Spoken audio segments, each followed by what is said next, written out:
السلام علیکم ناظرین، میں ہوں علی عمر اور آپ دیکھ رہے ہیں کیوریس مائنڈز۔ پاکستان آزادی کے بعد ایک جمہوری ریاست بننے کے لیے مسلسل جدوجہد کرتا رہا ہے۔ ہماری تاریخ ڈیموکریٹک ایکسپیریمنٹس کی ناکامی اور ملٹری کاپس سے بھری پڑی ہے۔ آج کی ویڈیو میں ہم یہی ایکسپلور کرنے کی کوشش کریں گے کہ پاکستان ایک فلی فنکشننگ ڈیموکریٹک اسٹیٹ کیوں نہیں بن سکا۔ اگر ہم تاریخی جائزہ لیں تو آزادی کے فوراً بعد ہی پاکستان پولیٹیکل انسٹیبلٹی کا شکار ہو گیا اور 10 سال تک کوئی آئین نہیں بنا سکا اور 1935 کے ایکٹ کے تحت چلتا رہا۔ ہمارا پہلا آئین 1956 میں بنا جو ایک وفاقی پارلیمانی نظام تھا اور اس کے مطابق صدر ریاست کا سربراہ تھا، لیکن یہ آئین بھی زیادہ دن نہیں چل سکا اور تقریباً 1 سال بعد ہی یہ آئین توڑ دیا گیا اور ملک میں مارشل لا نافذ کر دیا گیا۔ اگر ہم اپنا تاریخ اٹھا کر دیکھیں تو کئی بار ملک میں آرمی کی طرف سے مارشل لا نافذ کیا گیا اور کئی بار آئین کو پامال کیا گیا۔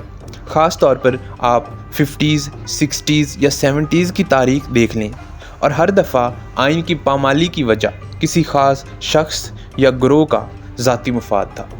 تو اگر ہم دیکھیں تو ہمارے ملک میں جمہوریت کی ناکامی کی سب سے بڑی وجہ ہمارے ملٹری کا ملک کی پولیٹکس میں انٹرفیرنس ہے۔ پاکستان کی تاریخ میں 3 بڑے ملٹری کارپس دیکھے گئے ہیں اور ان میں ہمارے ملک کی آدھی سے زیادہ تاریخ آ جاتی ہے، اور فوج نے ہمیشہ اپنے اقدام کو جسٹیفائی کرنے کے لیے کرپشن، نیشنل سیکیورٹی یا پولیٹیکل انسٹیبلٹی کے نعروں کو استعمال کیا ہے۔ لیکن فوج کی ان انٹرونشنز کی وجہ سے ہمارے جمہوری ادارے تباہ ہو گئے اور ملک میں رول آف لا کمزور ہو گئے۔ جمہوریت کی ناکامی کی دوسری بڑی وجہ ملک میں پولیٹیکل انسٹیبلٹی ہے۔ ہمارے ملک میں بہت سی جمہوری سیاسی جماعتیں ہیں اور ہر سیاسی جماعت کا اپنا اسپیسیفک ایجنڈا ہے جس کے لیے وہ کام کرتی ہیں۔ ان اپنے ایجنڈاز کا وجہ سے ان جماعتوں کا کنسنسس ہونا بہت مشکل ہے، جس وجہ سے وہ لوگوں کے مسائل حل کرنے میں ناکام رہے ہیں۔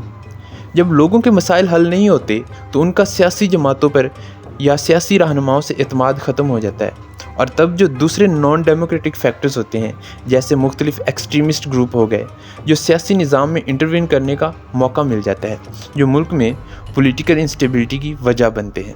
تو میرے خیال میں پاکستان میں پولیٹیکل انسٹیبلٹی کا حل ڈیموکریٹک الائنس ہے۔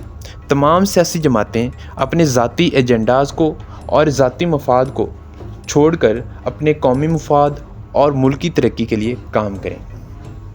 اس کے علاوہ ڈیموکریٹک ڈیولپمنٹ میں بڑی رکاوٹ کرپشن ہے۔ ٹرانسپیرنسی انٹرنیشنل کی رپورٹ کے مطابق ہمیں شفافیت میں لو رینک میں رکھا گیا ہے۔ کرپشن نے لوگوں کا جمہوری اداروں سے اعتماد ختم کر دیا۔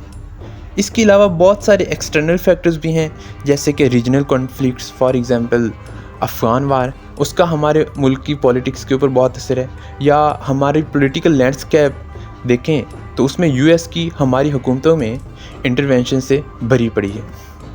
پاکستان کے لیے بہت ضروری ہے کہ ٹائملی ان چیلنجز کو ایڈریس کیا جائے اور ان کا کوئی واضح اور مستحکم حل نکالا جائے تاکہ پاکستان ایک فلی فنکشننگ ڈیموکریٹک اسٹیٹ بن سکے۔